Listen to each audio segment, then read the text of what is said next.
Too much work, too much stress, too much everything, and not enough sleep. It sounds like most of us. I just described like 99.99% of us. According to the National Library of Medicine, biotech information between 30% and 48% of all adults suffer from some form of insomnia. There are ways you can achieve better and more restorative sleep starting right now. And we are super, super pleased to have with us Michael Bruce, also known as the Sleep Doctor, a clinical psychologist. He's a sleep specialist and author. Okay, Michael, here's the deal, or should I call you Dr. Michael? We have so much more on our minds. A lot of people overthink, have anxiety, just general pressure, and so they're not really sleeping. They're just kind of stopping at nighttime. How do we turn our brains off or turn them back on? Well, so that's the number one question that I get is, how do I turn off my brain at night? So you're in good company. I don't want you to feel like you're the only person out there that's suffering from this. And this is very common, especially during times like the pandemic when we have unusually large amounts of stress. So not only do we have our everyday stressors of life, but we also now have stressors of health. We're worried about our health, other people's health, things like that. So what we've seen is a very big increase. As a matter of fact, there's been almost a 20% increase in sleeping pill prescriptions written since COVID started. So we're not fooling around here. People are definitely having a problem sleeping. But how do you turn your brain off? Can you answer that question here for free? Absolutely, be happy to. So first of all, there's a lot of different things to think about when you wake up in the middle of the night. One of them is lowering your heart rate. So the easiest way to get back to sleep and to turn off your brain is to focus on something different. One of my favorite techniques, and one of the things that we talk about in the book, my co-author Stacey Griffith and I, is called 4-7-8 breathing. So this is where you breathe in for a count of 4, you hold it for a count of 7, you breathe out for a count of 8.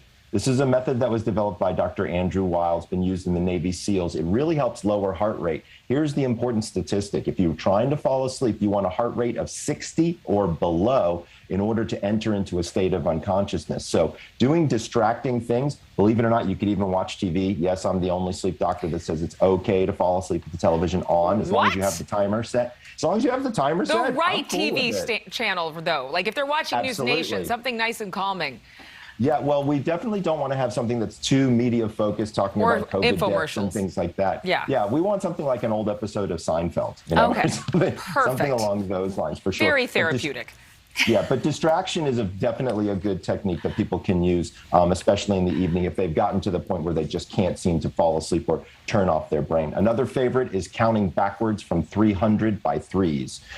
Try it for a second. It's mathematically so complicated, you can't think of anything else, and it's so doggone boring. Oh, I love it. You're out like a light. Well, this is so good. Okay, I did the breathing exercise while you were answering that question. Not that this would be a good time for me to fall asleep and pass out, but it does calm you down. I feel like these are good calming exercises. So count backwards from 300, check.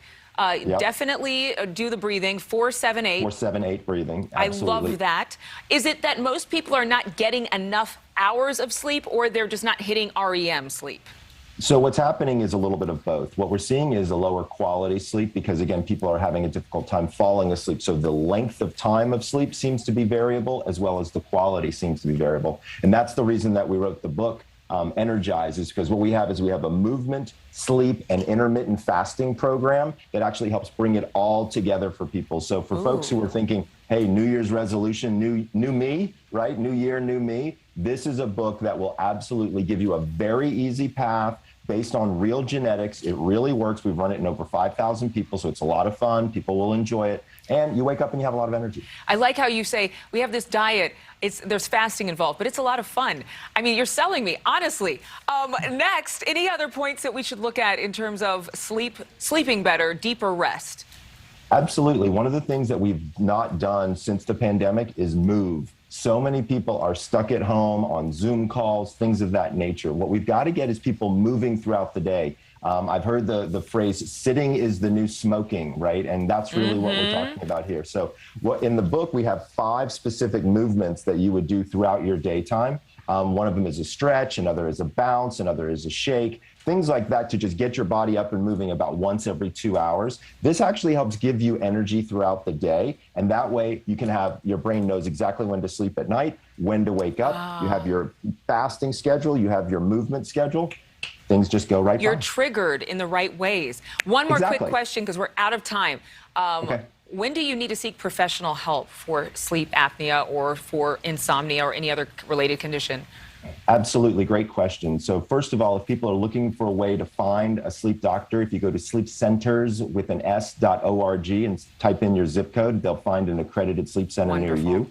But also, when do you talk to a sleep doctor? If you feel like your sleep is being disrupted more than 3 times in a given 7-day period, it's probably a good idea to talk to your doctor from an insomnia perspective. If your bed partner tells you that you snore or that you stop breathing in your sleep or you wake up feeling exhausted or with a headache, it's absolutely time to talk with the doctor. And so many people have put on a few extra pounds during COVID. We're starting to see the increase in obstructive sleep apnea rise as well. So for folks out there, if you think you've got it, go get it checked.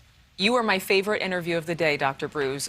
Well, thanks. Bravo. Thank you very much. And again, more information in Michael's new book. Thank you for being with us.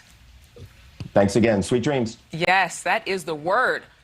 Thank you so much for watching. Make sure to click on the red subscribe button below so you can get more of NewsNation's fact-driven, unbiased coverage.